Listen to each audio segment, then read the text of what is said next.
Never say never. Never. Oh, written in the stars, a million miles away, a message to the main. Oh, the seasons come and go, but I will never change, and I'm on my way. We're from Canada! It was good for me meeting Nick because he was one of the best coaches in the world, and yeah, it was pretty cool to meet him. His dad, yeah. Sharapova, yeah! She's one of them! Maria Sharapova. Maria Sharapova. Maria Sharapova. Maria Sharapova. And many years ago, a young girl came here with her father. Skinny, so skinny that when the wind blew, we had to hold her up, actually hold her up. And this young girl developed in sports, but more importantly, she developed as an ambassador to the game. Always has time to say hello to children, always. And that's what makes her so special. So, my little girl, who's now a big girl, is none other than Maria Sharapova. I also would like to say thank you to Hogstead and our trainer, physical trainer. Hoggy, you're always welcome here, even when you brought my Tommy Haas. So always keep coming back here. All right, Maria? This is for me. That's for you, Maria. I'm in charge. All right. Maria, tell them, how old were you when you came here? You're used to answering questions, huh? Now you're asking me questions. Well, you know why? Because I'm looking up to her now. Before I was looking down. All right, Maria came Now here. I don't say yes anymore, right? I argue sometimes. All right, tell them, Maria, when you and your dad first came here. Yeah, I came here when I was all of yours' ages. I was probably this tall. Wasn't so tall yet. I was quite skinny. Came here with my father, as Nick mentioned. I was probably 7 years old, and it was just a dream of mine to play tennis. I started when I was 4. I loved competing.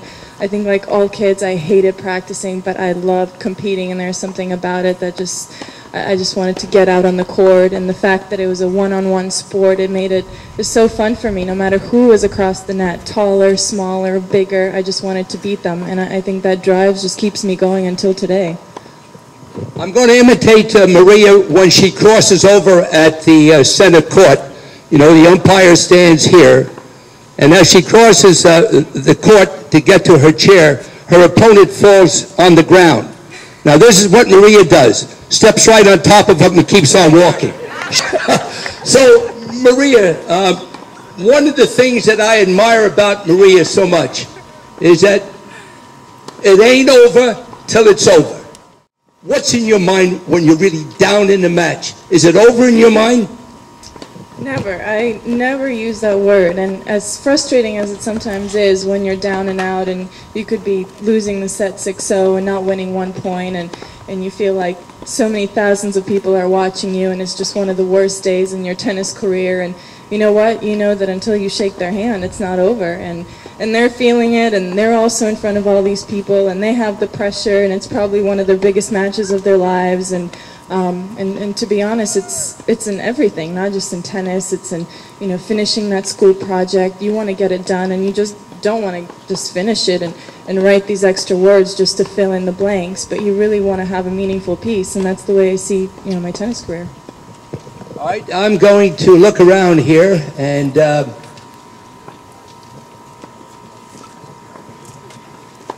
young lady, how old are you?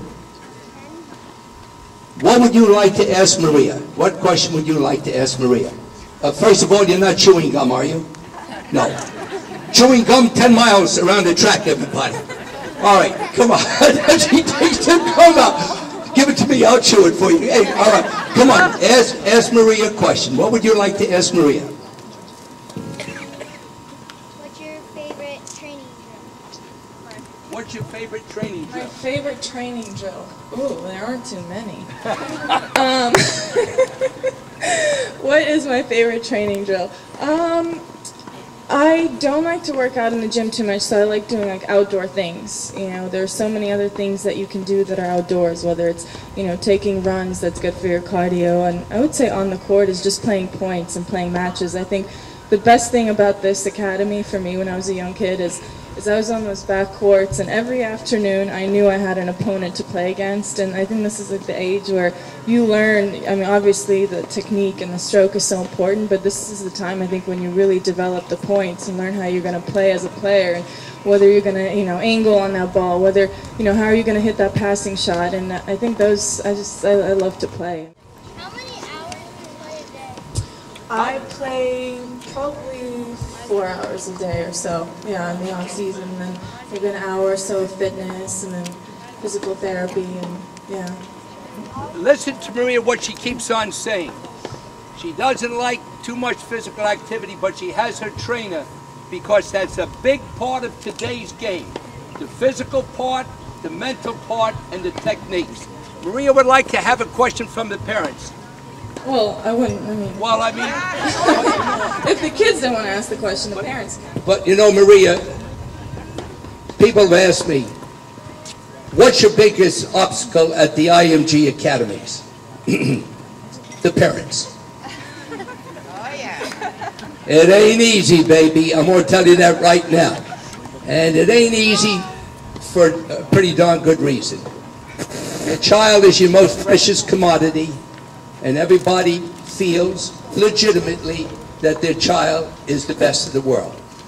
So parents, you have to be realistic and understand that if your child plays a sport that gives them fun and education, a scholarship, and maybe become a professional, that's not too bad. What I'd like to say before this young lady leaves, we've had a lot of students here, but what I admire most about Maria Sharapova is the way she has displayed herself on the court and off the court. And there are not too many athletes that do that. So Maria, I'm very proud of you, and please tell Daddy I'm proud of him. And of course, Hogs and your trainer, you have a great team. Maria, give me a hug. All right. I paid him to say all that. Did you hear that? She paid me to say all that. Well, what a treat that is.